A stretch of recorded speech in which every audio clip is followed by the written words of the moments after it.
வணக்கம் மாணவர்களே, இன்று நாம் 6ஆம் வகுப்பு தமிழ் பாடத்தில் இயல் 2இல் உள்ள இலக்கண பகுதியை பார்க்க இருக்கிறோம். இலக்கணத்தின் தலைப்பு முதல் எழுத்தும் சார்பெழுத்தும். முதல் எழுத்தும் சார்பெழுத்தும். எழுத்துக்கள் 2 வகைப்படும். எழுத்துக்கள் எத்தனை வகைப்படும்? 2 வகைப்படும். முதல் எழுத்து சார்பெழுத்து. முதல் எழுத்து சார்பெழுத்து. முதல் எழுத்துக்கள் அப்படின்னா என்ன தெரிஞ்சுக்கோங்க. உயிரெழுத்துக்கள் 12, மெய்யெழுத்துக்கள் 18 ஆகிய 30 எழுத்துக்களும் முதல் எழுத்துக்கள்னு சொல்கிறோம். உயிரெழுத்துக்கள் 12 என்னது? ஆவுலேருந்து அவ் வரைக்கும் இருக்கிற இந்த உயிரெழுத்துக்கள். மெய்யெழுத்துக்கள் 18 என்னது? இக்குலேருந்து இன்னும் வரைக்கும் இருக்கிற இந்த 18 எழுத்துக்களும் மெய்யெழுத்துக்கள் இல்லையா? இந்த 18 எழுத்துக்களும் மெய்யெழுத்துக்கள். பிற எழுத்துக்கள் தோன்றுவதற்கும் இயங்குவதற்கும் முதற் காரணமாக இவை இருக்கின்றன. எனவே இவற்றை முதல் எழுத்துக்கள் என்பர். உயிரெழுத்துக்கள் 12யும் மெய்யெழுத்துக்கள் 18ம் சேர்ந்து நமக்கு எத்தனை எழுத்து? 30 எழுத்துக்கள். இந்த 30 எழுத்துக்களை தான் முதல் எழுத்துக்கள் அப்படின்னு சொல்கிறாங்க. அடுத்தது சார்பெழுத்துக்கள். முதல் எழுத்துக்களை சார்ந்து வரும் எழுத்துக்கள் சார்பெழுத்துக்கள். அதாவது ஃபஸ்ட்டு இந்த பெரிய யானை போகுது இல்லையா, இந்த எழுத்து தான் முதல் எழுத்துக்கள். இந்த முதல் எழுத்தை சார்ந்து பின்னாடி சின்ன சின்ன யானைகள் போகுது பாரியா, இந்த எழுத்துக்களுக்கு பேர் தான் சார்பு எழுத்துக்கள். இந்த சார்பு எழுத்துக்கள் 10 வகைப்படும். சார்பு எழுத்துக்கள் எத்தனை வகைப்படும்? 10 வகைப்படும். என்னென்ன?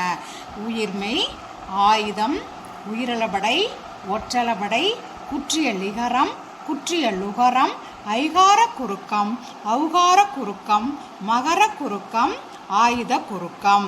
சார்பெழுத்துக்கள் எத்தனை வகைப்படும்? 10 வகைப்படும். உயிர்மெய், ஆயுதம், உயிரளபடை, ஒற்றளபடை, குற்றிய லிகரம், குற்றிய லுகரம், ஐகார குறுக்கம், ஔகார குறுக்கம், மகர குறுக்கம், ஆயுத குறுக்கம். இந்த 10 சார்பெழுத்துக்களில் நம்ம 6ஆம் வகுப்பில் உயிர்மெய், ஆயுதம் இந்த 2 சார்பெழுத்துக்களை பற்றி தான் பார்க்க போகிறோம் இந்த பாடத்தில். உயிர்மெய் அப்படிங்கிறது உங்களுக்கு தெரியும். உயிர்மெய் எழுத்துக்கள் உங்களுக்கு தெரியும். மெய் எழுத்துக்கள் 18ம் உயிர் எழுத்துக்கள் 12ம் சேர்ந்து நமக்கு 216 உயிர்மெய் எழுத்துக்கள் கிடைக்குது. இந்த உயிர்மெய் எழுத்துக்கள் முதல் எழுத்தை சார்ந்து வருவதால் இந்த உயிர்மெய் எழுத்துக்கள் சார்பெழுத்துக்கள் வகையில் வருது. இந்த உயிர்மெய் எழுத்துக்கள் சார்பெழுத்துக்கள் வகையில் வருது. ஆயுதம் 3 புள்ளிகளை உடைய தனித்த வடிவம் பெற்றது ஆயுத எழுத்து. இந்த ஆயுத எழுத்துக்கு முப்புள்ளி, முற்பார் புள்ளி, தனிநிலை என்ற வேறு பெயர்களும் இதற்கு உண்டு. நுட்பமான ஒலிப்பு முறையை உடையது. என்ன ஒலிப்பு முறை? நுட்பமான ஒலிப்பு முறையை உடையது. இந்த ஆயுத எழுத்து எப்படி இருக்கும்? இந்த மாதிரி இருக்கிறது தான் ஆயுத எழுத்து. உங்களுக்கு தெரியும் இல்லையா?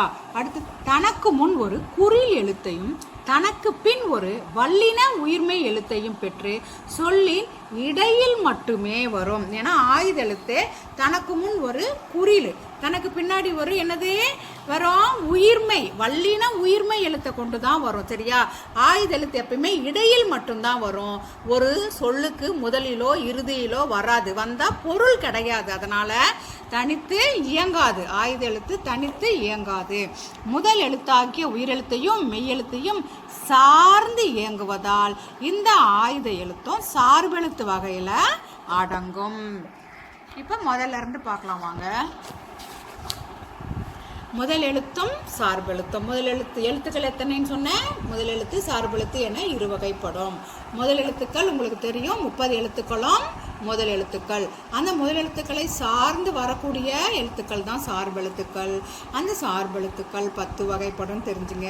அந்த மீது இது எல்லாமே உயிரிழபடை, ஒற்றளபடை, குற்றியலகரம் இதெல்லாம் பார்த்தீங்கன்னா நீங்கள் 8ஆம் வகுப்பு 9ஆம் வகுப்பு வரும்போது நீங்கள் நல்லா தெளிவாக படிச்சுக்கலாம். இப்போ 6ஆம் வகுப்பில் உயிர்மெய், ஆயுதம் பற்றி நீங்கள் தெரிஞ்சுக்கிட்டா போதும். இப்போ இப்பாடப்பகுதியில் முதல் எழுத்துக்கள் சார்பெழுத்துக்கள் பற்றி அறிந்து கொண்டீர்கள் மாணவர்களே.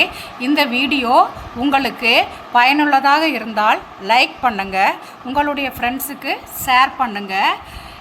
மேலும் இது போன்ற இலக்கண பகுதிகளை தெரிந்து கொள்வதற்கு இந்த சேனலை சப்ஸ்கிரைப் பண்ணுங்கள். நன்றி.